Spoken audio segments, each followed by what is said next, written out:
ইকরা suicide করার মতো মেয়েই না, এইটা এত স্ট্রংলি বলাটাও যেরকম ভুল, আর এটাও বলতে পারবো না ইকরা অনেক উইক। যারা আগে কখনো মুখ খুলে নাই, আগে কখনো কিচ্ছু বলে নাই, এখন তারা এক একজন অনেক কথা বলছে। অনেক আগে একবার ইকরার সাথে আমার একটা কথা কাটাকাটি হয়েছিল যে আমি তোমার জায়গায় থাকলে ডিভোর্স দিয়ে দিতাম, বা আমি তোমার জায়গায় থাকলে এটা করতাম সেটা করতাম। ইকরা মারা গেছে এটা জানার আগে আমি জেনেছি যে ইকরা পাগলামি করছে, ইকরা সুইসাইড অ্যাটেম্প্ট করেছে। এটা আগে জানতে পেরেছি। সেটা জানতে পেরেছি আমি আলভির কাছ থেকে, যেহেতু আমরা একসাথে ওখানে শুটিংয়ে ছিলাম। এটা হচ্ছে পরের দিন, তারপরের দিনের ঘটনা, 28 তারিখ। 27 তারিখে কিন্তু পরে রাতের বেলা আবার আমাদের যে বললাম যে ফিমেল ডিরেক্টর যিনি ছিলেন, উনি কাঠমান্ডুতে ছিলেন, উনি আসার সময় কেক টেক নিয়ে আসছে, এবং পরে আফটার শুটিং আমাদের একটু একটা ছোট সেলিব্রেশন করা হয়েছে। এটা এটা সবার জন্মদিনে সব শুটিংয়েই হয়। 28 তারিখ আমরা যখন সব একসাথেই ছিলাম, ওই টাইমে হচ্ছে গিয়ে হঠাৎ করে, যেহেতু আমি অনেক জায়গায় বলেছি আলভি আমার ভালো বন্ধু, তো যখন এরকম একটা সিচুয়েশন হবে খুব স্বাভাবিকভাবেই ও বলবে, বা শুধু আমাকে না, ওইখানে আমাদের ডিওপি ছিল যে আমাদের ক্লোজ, ওইখানে যারা ক্লোজ তারা আগে জেনেছে, যারা ক্লোজ তারা আগে জেনেছে যে কোনো একটা অ্যাটেম্প্ট হয়েছে। তো জানার পর সাথে সাথে আমি আমার ফোন হাতে নেই, আমার ফোন হাতে নিয়ে আমি মানে ইকরাকে কল করা শুরু করি, যেহেতু ওর সাথেও আমি কানেক্টেড ছিলাম। ওকে আমি কল করা শুরু করি। আলভি দেখা যায় যে আলভি কাকে কাকে জানি কল করছিল। ওদের মধ্যে কোনো কিছু নিয়ে আর্গুমেন্ট চলছিল, এটাই আমি জানি। এর বাইরে কি নিয়ে কি, না না না না না এখন আলভি কিন্তু ওর সাংসারিক বা পার্সোনাল লাইফ নিয়ে খুব একটা শেয়ার বা খুব একটা কথা বলা, হ্যাঁ প্রবলেম চললে বুঝি যে হ্যাঁ প্রবলেম চলছে, বা ওটা তো বোঝা যায়, বা মাঝে মধ্যে হয়তো কিছু শেয়ার করেছে, কিন্তু ওই দিনেরটা তো আসলে ধাপ ধাপ ধাপ ধাপ ধাপ ধাপ করে ঘটে যাওয়া ব্যাপার, তাই না? ওইটা তো আসলে ওইভাবে কথাই হয় নাই যে কি নিয়ে ইস্যুস চলতেছে ওদের।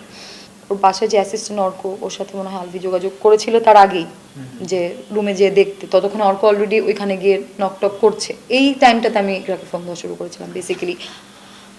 তো এরপরে ফাইনালি যখন অর্ক ভিতর পর্যন্ত যেতে পারে, মানুষজন আসে, সিচুয়েশনটা এমন ছিল যে আমার কল দিচ্ছে কিন্তু অর্ক কথা বলতে পারছে না, মানে ওই জায়গাটা সামলাবে নাকি কথা বলবে এরকম একটা বিষয়। এবং ইকরাকে নিয়ে ওরা হসপিটালের উদ্দেশ্যে বের হয়ে যায়।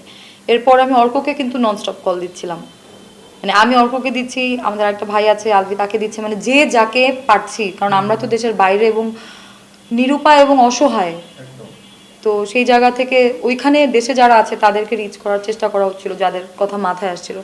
তো অর্ককে আমি ফোন দিতে থাকি, অর্কর ফোনে এমবি থাকে নাই, কারণে কল রিসিভ করলেও মানে রিসিভ করে কিন্তু কেন জানি কানেক্টিং কানেক্টিং লেখা উঠতেছে। পরে ও আমাকে টেক্সট পাঠায় যে আপু ম্যাডামের ফোনে ফোন দেন। তা আমি কল করি, কল করার পর মানে ইকরার ফোনে আমি কল করি, কল করার পর আমি এক দুইবার কথা বলে ফোন রেখে দেয়। এরপরে আমি এত অর্ক রিসিভ করে, অর্ক তখন তো অলরেডি ইকরাকে নিয়ে হসপিটালের উদ্দেশ্যে প্রথমে মনে হয় ইসলামিয়া বা কোথাও একটা গিয়েছে, এরপরে হচ্ছে কুর্মিটোলার দিকে যাচ্ছিল। ওই কুর্মিটোলা যাওয়ার পথেও আমার তখন কথা, এবং আমি অর্ককে বারবার জিজ্ঞেস করতেছিলাম যে ও কি হিস্ট্রি ব্রিদিং, ওর কি হার্টবিট চলতেছে, অর্ক ভালো করে চেক করো। অর্ক বলতেছিল যে মনে হয় চলতেছে, মনে হয় চলতেছে। তারপর আমি বারবারই একই কোয়েশ্চেন করে যাচ্ছিলাম, কারণ ফার্স্ট দিয়েছে তো, তো ওই পুরো সিনারিওটা থেকে মনে হচ্ছিল যে মানে বেঁচে আছে, তো বেঁচে থাকাটা ইম্পর্টেন্ট, বাকি পরেরটা পরে। এরপরে হচ্ছে গিয়ে একটা পয়েন্টে গিয়ে আমি, ওরা যখন অলরেডি কুর্মিটোলায় পৌঁছে, আমি অর্ককে বলি যে অর্ক তুমি ফোনটা কাইটো না, তোমার আমার সাথে কথা বলতে হবে না, বাট আমাকে ফোনটা থাকে না যে আমরা লাইনে রেখে দিলাম, যাতে আমি ওইখানের পরিবেশ, ওখানে কি হচ্ছে, কে কি বলতেছে, যেন কানেক্টেড যেন থাকি, কারণ যে বললাম দূরে আছি, অসহায় এবং নিরুপায়। তখন আলভিও আছে সামনে, মানে লাউড দিয়ে আমরা আরো কয়েকজন মিলে মানে ওই কানেক্টেড থাকার চেষ্টা করছিলাম আর কি। তো এরপরে হচ্ছে গিয়ে হঠাৎ করে কানে আসে যে উনি তো অনেকক্ষণ আগে মারা গেছে। আমি তো বললাম ওদের মানে ওদের যতটুকু আমি জানি, ওদের যখনই কোনো ঝগড়াঝাটি হতো, এটা শুধু ওদের না, এটা যে কোনো সংসারেই হয়, যে এক বিষয় নিয়ে ঝগড়া হলে 10 বিষয়ে চলে আসে। হ্যাঁ, তো ওই 10 বিষয়ের মধ্যে আমি থাকতেও পারি, নাও থাকতে পারি, I don't know, I have no idea. এটার মধ্যে অনেক তর্ক বিতর্ক আছে, অনেক তর্ক বিতর্ক আছে। ও এর আগেও সুইসাইড অ্যাটেম্প করেছিল, এটা কেউ অস্বীকার করতে পারবে না, কেউ অস্বীকার করতে পারবে না। ও আগেও সুইসাইড অ্যাটেম্প করেছে। ইকরা সুইসাইড করার মতো মেয়েই না, এইটা এত স্ট্রংলি বলাটাও যেরকম ভুল, আবার ইকরা মানে আপনি পজিটিভ নেগেটিভ যে পৃষ্ঠাতেই আপনি ফেলেন, দুইটাই আপনি কোনোটাই কনফিডেন্টলি বলতে পারবেন না। এটাও বলতে পারবেন না যে ইকরা সুইসাইড করার মতো মেয়েই না, আর এটাও বলতে পারবেন না ইকরা অনেক উইক, সুইসাইড করতেই পারে। কনফ্লিক্ট আছে বিষয়টার মধ্যে। আমার কাছে মনে হয় যে কিছু মানুষ, ইকরা আসলে অনেকের সাথে অনেক কিছু শেয়ার করেছে, ডিসপাইট ওর সাথে আমার যতটুকু ভালো বন্ডিংয়ে থেকে থাকুক না কেন। এখানে আমার কথা হচ্ছে যে if you don't like me you don't have to pretend. তুমি আমার সাথে প্রিটেন্ড যদি একরকম করো তাহলে কিন্তু আমি বুঝতে পারবো না যে তুমি আসলে কী চাও। আমার তো ক্যারিয়ার, আমার একটা এস্টাবলিশ জুটি, দর্শকের গ্রহণযোগ্যতা আছে, আমি তো আমার মতো কাজ করতে চাইবই, সেটা আমি নষ্ট করতে চাবো না, তাই না? আনলেস সেখানে কোনো ম্যাসিভ ম্যাসিভ যদি কোনো ঘটনা ঘটে যায়, তখন ওইটা ছাড়া আমি হয়তো চাবো যে না, আচ্ছা আমার কাজটা সুন্দরভাবে যে স্মুথলি চলছে, স্মুথলি চলুক।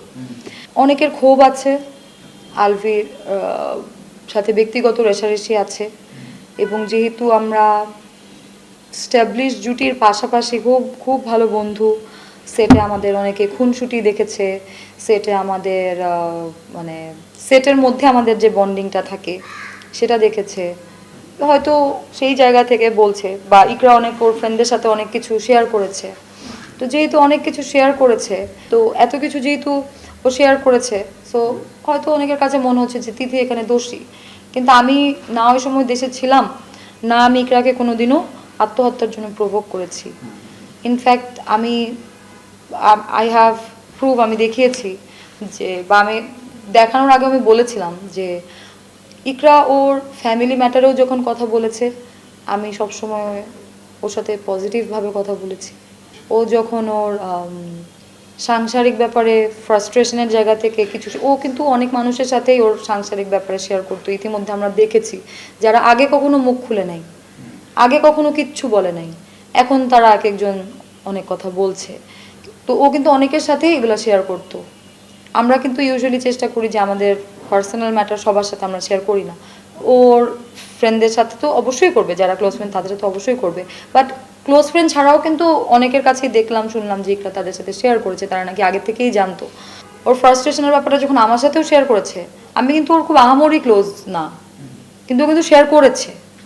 হ্যাঁ, তো যখন শেয়ার করেছে আমি কিন্তু আমার জায়গা থেকে আমি কিন্তু ওকে আমার বাউন্ডারি মেনটেন করে বুঝিয়েছি। আমি কিন্তু ওকে আবার বেশি কথা বলতে পারবো না, কারণ অনেক আগে একবার একের সাথে আমার একটা কথা কাটাকাটি হয়েছিল। সেই জায়গা থেকে আমি যদি ওকে এখন একটা যদি আমাকে জিজ্ঞাসা করে তিথি তুমি আমার জায়গায় থাকলে কী করতা, আমি ওকে বলতে পারবো না যে আমি তোমার জায়গায় থাকলে ডিভোর্স দিয়ে দিতাম, বা আমি তোমার জায়গায় থাকলে এটা করতাম সেটা করতাম, কারণ আমি কিছু বললে পরে দেখা যাবে সেটা আবার নেগেটিভও হতে পারে। তা আমি আমার বাউন্ডারি মেনটেন করে ওকে সবসময় বুঝাতাম।